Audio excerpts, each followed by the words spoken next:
teď ještě mají tu náčvěrku, takže já mám pocit, že nám to pěkně natřeli. Ale hlavně mají to naše pomazánkové máslo, kdežto u nás skončilo.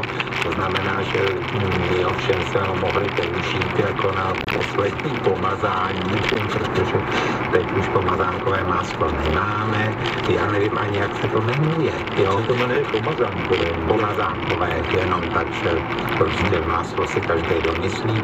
Ale mě zajímá taky, jestli Evropská unie povoluje třeba pleťové mléko. Jo.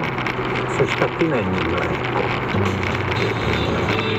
Co vy na to, doktore?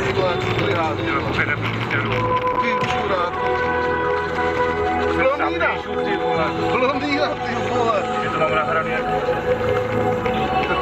To by ten záznam... To si děláš kozy, ne? Ty vole, blondýna, ty vole. Tady dělala, ty vole. Já jsem si to porvání nevšiml, nebo čistěru. To je kráva, ty vole.